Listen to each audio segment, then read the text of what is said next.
अस्सलामुअलैकुम dear viewers. हमारा आज का टॉपिक है क्या रमजानुल मुबारक में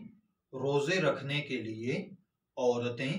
हैज रोकने वाली अद्वियात इस्तेमाल कर सकती हैं या नहीं।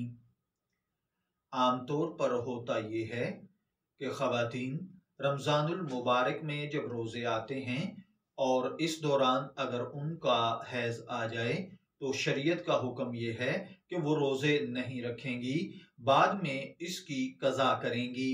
अब सवाल ये पैदा होता है कि अक्सर जब रमजानुल मुबारक में रोजे न रखे जाएं तो बाद में भी वो रखना मुश्किल हो जाते हैं और सालों साल गुजर जाते हैं, रोजे इकट्ठे होते रहते हैं लेकिन उनको रखने के लिए हिम्मत इकट्ठी नहीं हो पाती और ख़वातीन के अक्सर ये रोजे रह जाते हैं। खुसूसन बाज़ ख़वातीन ऐसी भी होती हैं जिनको महीने में जल्दी जल्दी हैज आ जाता है, जैसा कि कुछ ख़वातीन को 15 या 18 दिन बाद भी हैज आ जाता है, जिसकी वजह से रमजानुल मुबारक में 2 मरतबा रोजे छोड़ने पड़ते हैं और ये रोजे बाज़ औक़ात 8 से 12 की तादाद तक पहुंच जाते हैं। तो क्या ये रोजे रखना बाद में बहुत मुश्किल हो जाता है? तो क्या दीन इस हवाले से कोई रहनुमाई देता है या नहीं, यानी क्या इन रोजों के अंदर अय्याम हैज को रोकने के लिए कोई मेडिसिन इस्तेमाल कर ली जाए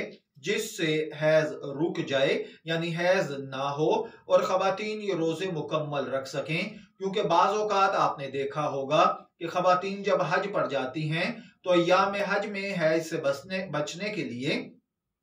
कुछ मेडिसिन इस्तेमाल की जाती हैं, जिसकी वजह से अय्याम हैज में हज यानी हज के अय्याम में हैज नहीं आता। तो क्या ख़वातीन रमजानुल मुबारक में रोजे रखने के लिए हैज को रोकने के लिए अद्वियात इस्तेमाल कर सकती हैं या नहीं? तो देखिए मेरी बहनों, रमजानुल मुबारक या अय्याम हज में अगर कोई अद्वियात इस्तेमाल करने की वजह से हैज को चंद दिन के लिए रोका जा सकता है और इसका तिब्बी एतबार से कोई नुकसान ना होता हो तो किसी मोतबर अच्छे डॉक्टर से, किसी गायनी से राब्ता करके उससे बाकायदा मशवरा करके अपने मिजाज और अपनी तबीयत के मुताबिक आप अगर अद्वियात इस्तेमाल करें और वो डॉक्टर कह दे कि आपको ये अद्वियात इस्तेमाल करके आपके हैज में या आपकी तबीयत और सेहत में कोई खराबी पैदा नहीं होगी, तो आप रमजान के अंदर हैज रोकने के लिए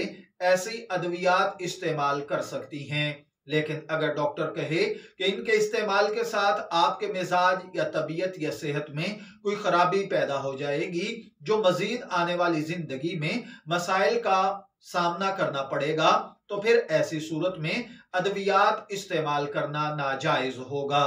मैं दुआगो हूं अल्लाह ताला हमें इन बातों को समझकर इनके मुताबिक अमल करने की तौफीक अता फरमाए। शब्बीर अहमद को इजाजत दीजिए, फिर हाजिर होंगे किसी नए टॉपिक के साथ। तब तक के लिए अल्लाह हाफिज।